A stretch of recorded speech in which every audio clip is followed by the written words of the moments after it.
Hi guys, welcome to Sri Dreamin. Today we have our speaker Manoj to share his insights on handling large data volume in Salesforce. Please use live Q&A in AirTouch to submit any questions. We'll review your questions at the end of the session as time permits. Over to you, Manoj. Good morning, good afternoon, good evening to all joining C Dream in 2021 from across the globe at this hour. A very warm welcome to all of you, and I hope you all are doing great. This is Manoj Nambirajan, Senior Consultant, Dell Digital, handling Enterprise Architect responsibility at Dell Technologies. I am a Salesforce Certified Application Architect. I possess 13 Salesforce certification, and I'm a two-time Trailhead Ranger. You can find me in Trailhead community, LinkedIn, as well as in Twitter. And I like to begin with thanking the sponsors and organizers for this event, and as well as giving me the opportunity to present today. So let's go ahead and start looking at the topic we have for today. It's large data volume considerations when large data strikes Salesforce. So this is one of the common topics that most of the large enterprise customers handle as of today. And we do take cautious decisions, and probably we do go through a lot of pain in handling large data volume processing in Salesforce. So here I am sharing a couple of observations and some of the insights that I have based on my experience in handling large data volume. And before we go further, I would like us to have a look at this code, which I believe is very synonymous to the topic today. It's by Jeff Weiner, Executive Chairman, LinkedIn. And the quote is, data really powers everything that we do. And it essentially is, as the quote goes, data does give you the power and it drives you for better decision making, handle with proper responsibility and take conscious decisions and actions to act on the data. So that's why I felt this code will be very useful and very relatable to the topic we have for today. And let's go to the agenda now. So I'll be sharing LDB preps, which are some basic concepts that every Salesforce citizen should be aware of. And then LDB use cases along with the solution concepts. And finally, followed by a few of the gotchas, which are my learnings and some of the findings, which I believe will be very useful to you. So let's start with LDB preps. So Salesforce citizen, I believe, should have a fair understanding of below factors in the respective org or the instance while managing large data volume. To begin with, as we know, it's object model. It's very obvious, like everybody who is working on Salesforce should have a understanding of the object schema, the relationship among multiple objects while handling large data volume. For instance, if you take a task of data archival or data migration, then ordering of data is very valuable, and that you do based on your understanding of the object model in the instance. The next aspect is automation. So understanding the automation within the instance, which includes trigger, workflow rules, process builder, validation rules, or flows built in the system is very essential in handling large data volume. Now you could arrive at a situation where you might want to skip few automations to improve data processing. So that's why having an understanding of all the automations in your instance is very critical. And then we have role hierarchy and sharing rules. Few of the org, most of them might be employing role hierarchy in their instance. And as the role hierarchy evolve, we also indulge into role hierarchy maintenance activity. Now the role can grow. The number of roles in the system, the hierarchy as well can grow in our instance. And we also get into a practice of creating a lot of sharing rules to open up visibility outside the role hierarchy. So we do it based on business requirements and guidelines that we follow. But from a Salesforce org and performance standpoint, it's recommended that you maintain your role hierarchy in such a way that it doesn't exceed 10 to 12 levels in the system.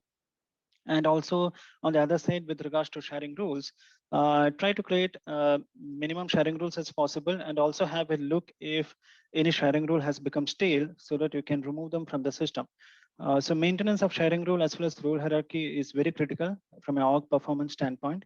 Uh, and if we take a couple of operation examples like record creation and owner update, then the more or longer role hierarchy that you have, as well as sharing rules on the other side, then these operations will be very, very time consuming, and you will end up seeing org log or record log kind of error messages. The main reason is because Salesforce native behavior of implicit sharing that will come into effect whenever you are creating a record or updating the owner of the record, as well as backend sharing rule calculation. So we have to be very wary of these two aspects from an org standpoint.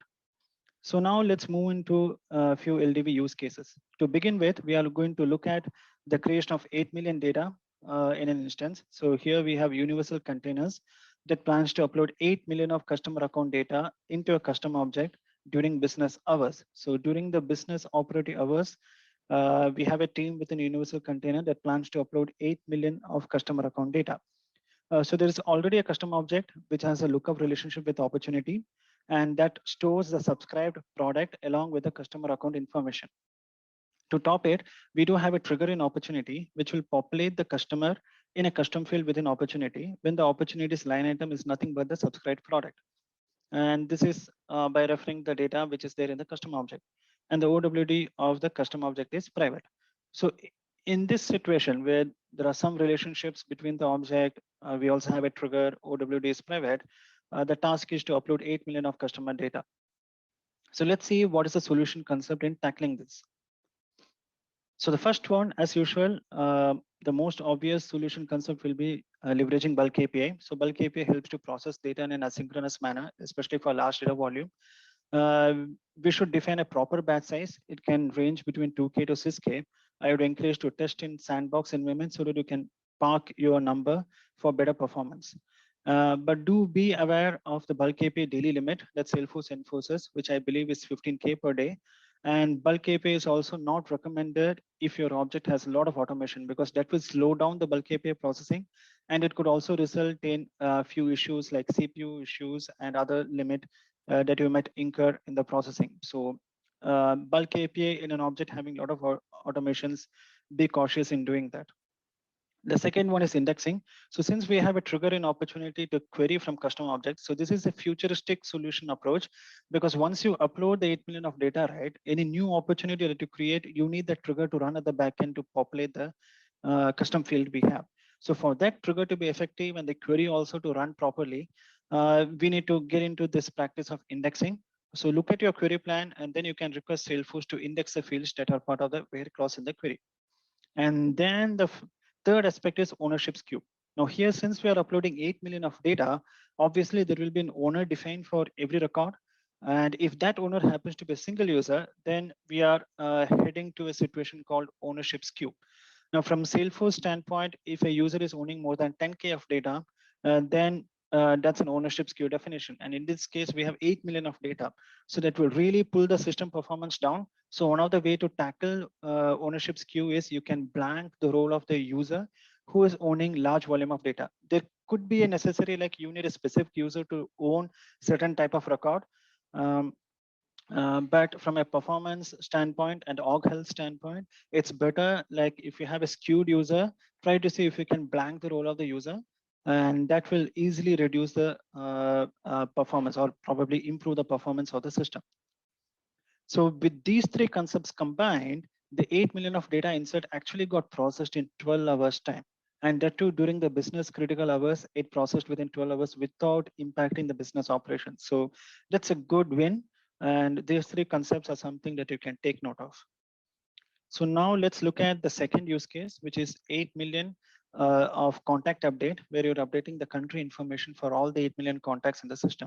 So here you have universal courier, which has 8 million contact in the org. The OWD of contact is controlled by parent, which is relating to the account.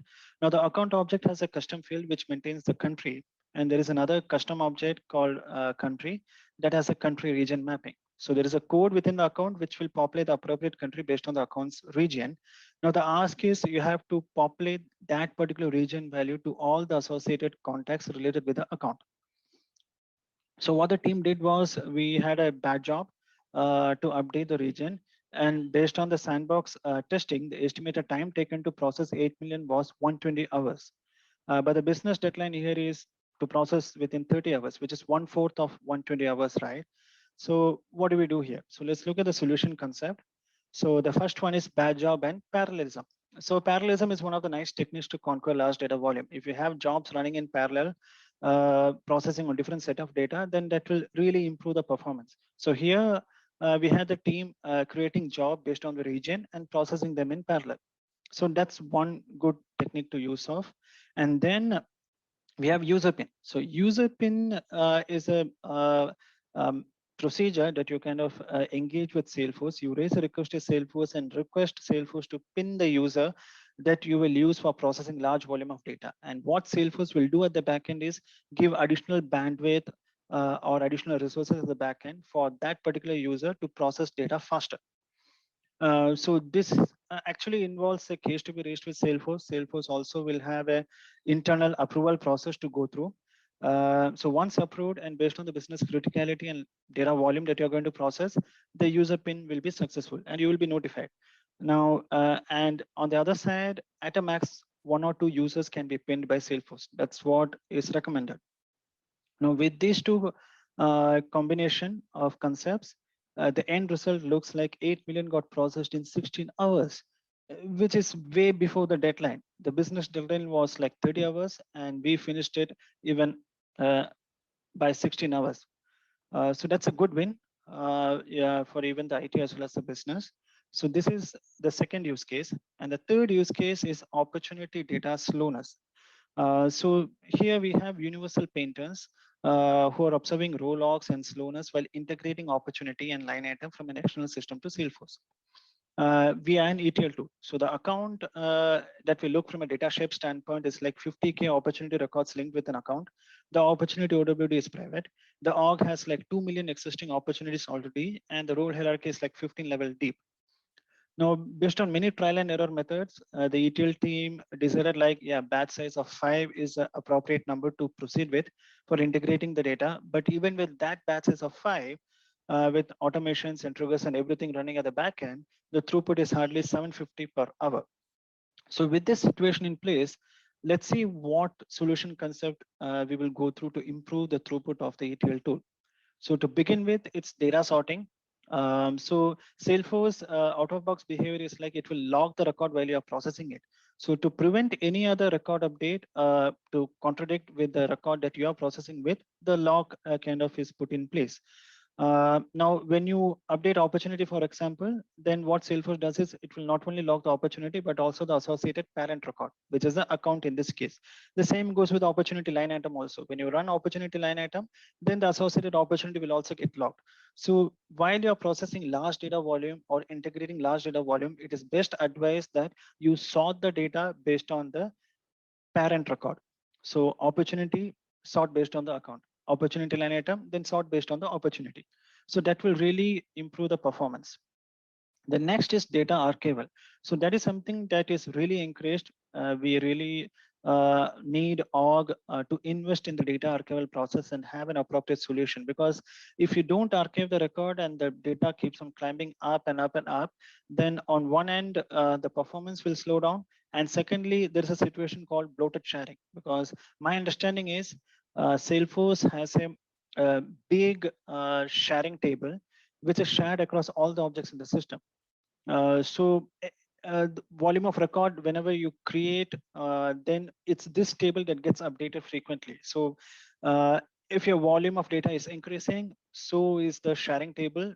That size will get bloated, and it will definitely bring down the performance. Like even a simple search or a report run will be put to halt. So that's why data archival is very much encouraged. So you can probably use custom solution, like maybe have batch jobs that can archive the data to put into custom object, or you can have others custom solution. And if you have a Heroku in your place, then you can park the archive data into Heroku.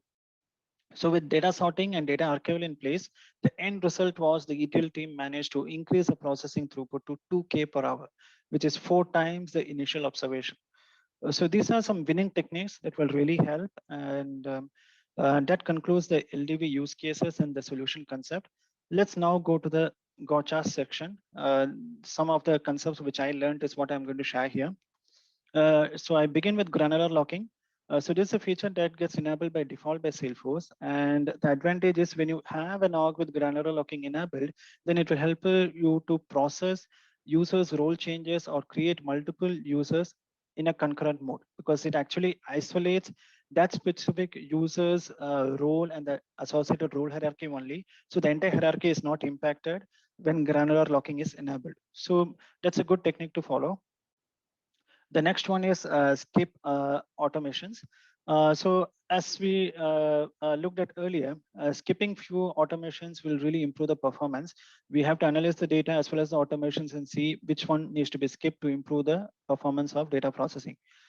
So one can skip automations by creating a flag in the user and maybe refer that flag in the automations, so that you can alter those automations and ensure like, yeah, I mean, anybody with this flag set to true, don't run the automation. You can skip automations in that mode, or you can create an equivalent custom permission set with the same use, and assign that custom permission set to the user that is going to process large volume of data. So there are multiple techniques.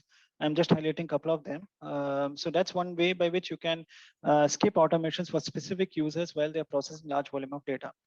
The third one is indexing. So we do request Salesforce to index few fields. And one of the finding is do not try to index on a checkbox field or a formula field, because most of the time the backend calculation will easily cross a threshold and it will result in full table scan if you end up indexing a custom formula field or a checkbox field. So on the contrary, the recommendation is leverage an equivalent pick list field or a text field so that the indexing will be meaningful, and you can use it. And you can also have these kind of fields to leverage for data archival process also. So that's another way wherein indexing becomes useful. The next one is file space limit. So this is more related with case management and email to case. So one of my finding was that if you have email to case, then any response that goes via the email to case becomes as an attachment to the case, right? And if the email comes in as an attachment and the email already has a logo within it, then that contributes to a particular limit called Salesforce CRM content. So the number of files limit under that is 30 million. So if you have a widely adopted email to case functionality in your org, then be wary of this limit, because this will get easily consumed. So do plan for a strategy in archiving files so that you don't hit this limit quite often. The next one is insert, update versus upsert for large data volume. So it's highly recommended not to use upsert while processing large data volume, because if you also have an org with automations in the backend, then the problem is this will also result to CPU limit and database issues. So it's recommended for large data volume that you go with insert first, which is the fastest, followed by the update, and upsert on large data volume, try to avoid it at best. And then the next topic is recursive automation. So as we all know, during the recent Dreamforce announcement, there is a decision by Salesforce to deprecate workflow rules and process builder by 2023. Now, considering that, as well as most of the orgs would have process builder and workflow rules already, we would need to transition to it. I'm just highlighting few of my observations here. So recursion is something that can be controlled in Apex Trigger only, compared to process builder and workflow rules. I understand flow is also possible in having recursion implemented. So that is one item. The next one is each process builder, right? The field update results in a DML operation. So that will start to re-execute the trigger again. So your operation will easily go through a loop, and it can cause CPU time as well as DB time. And each process builder interview, right? Even a blank interview can also consume 20 milliseconds to 80 milliseconds. So it's a very costly affair when you deal with process builder. The recommendation is probably try to use before save lightning flows in comparison to process builder for large data processing, and ensure that the workflow rule and process builder in org do not have poor entry criteria. Otherwise, a lot of blank update and execution will happen. And do not mix trigger, workflow rule, and process builder in the same object. I mean, from an automation technique standpoint, try to have at least one maybe trigger, but don't have all three of them within an object, because it's going to take more time. You can also easily have process builder recalling the trigger. Trigger might go for a loop. A lot of complications that might result. So don't have all these three automations in a single object. And next, I would like to address on the delete process, record deletion within Salesforce. So there are like three types of deletion: soft delete, hard delete, and physical delete. Now, soft delete is something when you delete a record via UI, normal deletion, the record will go to the recycle bin. It will stay for 15 days, and then it will go to hard delete. Now, hard delete can also be achieved if you're deleting record via bulk API, or truncating a custom object can also achieve a hard delete. Now, the third portion of it is a physical delete, which will permanently remove the data from the Salesforce database. This is a Salesforce internal operation. So the callout is, if you have a large volume of data within recycle bin, then try to see if you can clear out the recycle bin then and there, so that it gets into the track of hard delete and eventual physical delete. And whenever you hard delete the data also, you can request Salesforce to prioritize some of the data that you have deleted for a physical delete operation. Because on the downside is, if you don't clear data from recycle bin, then that will also contribute to your search performance, because the search will still run through the entire DB, and having a lot of data in the recycle bin will bring down your simple search operations in the system. And then the next one is before save lightning flows. It is bulkified, and flows do handle recursion control. So it's a good alternative compared to a process builder, as well as the cost of execution.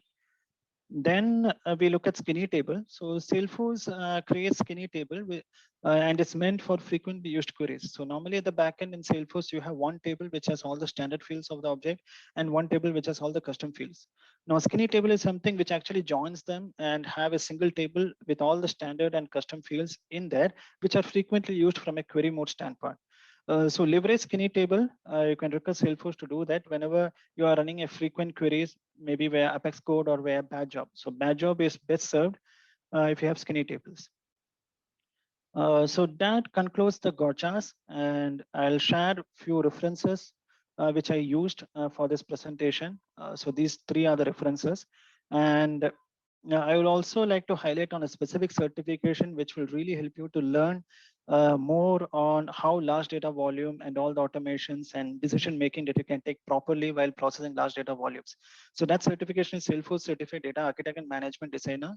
I presume gaining an admin certification is good enough for you to attempt this, but it's quite a journey to gain this certification. You will learn a lot. So that concludes my presentation, and I thank you all for watching this, and thanks for this opportunity. Thank you. Awesome. I hope that you all took a lot of insights about large data volume, about handling large data volume in Salesforce. So, guys, we see there is live Q&A feature in AirTouch. Please take the best advantage of this. Any questions? We have one there which says, Manoj, this goes for you. How Okay. sorting can help us in the case of LDB? Do you want to highlight some info on the same? Yeah, sure. So one of the concept which through my experience, right, one of the learnings is the locking that Salesforce kind of enforces. So take any record as an example, maybe opportunity update or maybe line item update. There is a relationship among the object, right? So an opportunity gets linked with an account, an opportunity line item gets linked with an opportunity. So the moment you try to create an opportunity or maybe update an opportunity, Salesforce will not only log that opportunity table as well as the associated account record to which the opportunity is linked with. So you have a related account record also coming into picture, right? It's not only opportunity, but the parent record also comes into the game. So that's why if you don't sort it right, then this sorting will, if you don't sort, then this locking will be widespread. So not only the account that you process will get logged, even anybody else who is trying to operate on it will also cannot touch on that, because they will keep getting the error like, yeah, group membership log, some processing is happening in the back end, we have to wait. So that's why to ensure concurrent operation to happen, as well as improvement in the throughput, it's kind of recommended that you sort records based on the immediate parent of the record.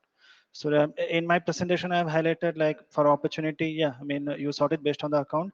For opportunity line item, you can sort it based on the opportunity. So look for the immediate parent. Also have an understanding like how your objects are related so that you can take a decision on this sorting. I hope that helps answer this question.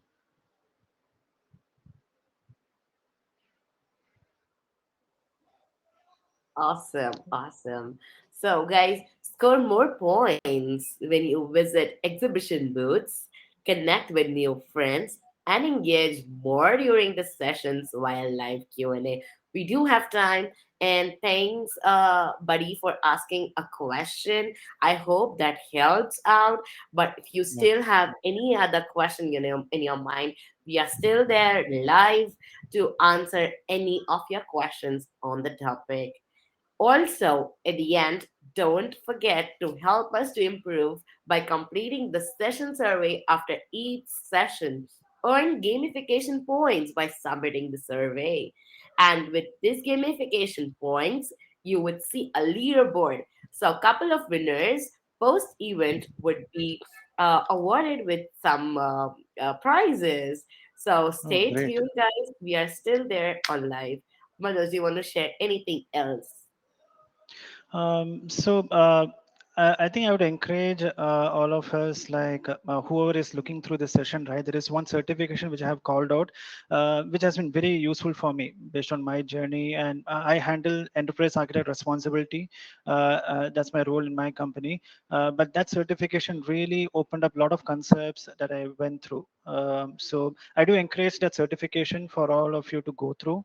It will cover a lot of concepts, large data volume, the backend sharing, everything. So it will equip you nicely. So I highly recommend that. Awesome, awesome. So, yes, I don't see any other questions, guys. Again, I say the more you ask questions, like Q&A is there in the air, on air touch button there on the footer. So go ahead, ask your question. Bug up Manoj with a lot of many questions and earn points.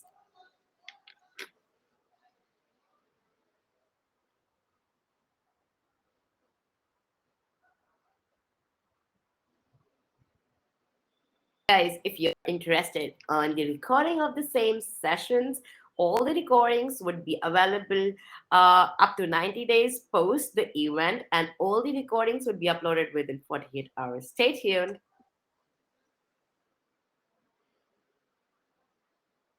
Wow.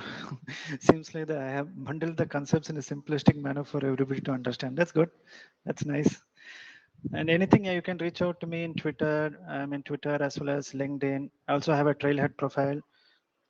So yeah, do let me know. Do reach out to me, and I can help as much as I can. And thank you, team, for this opportunity.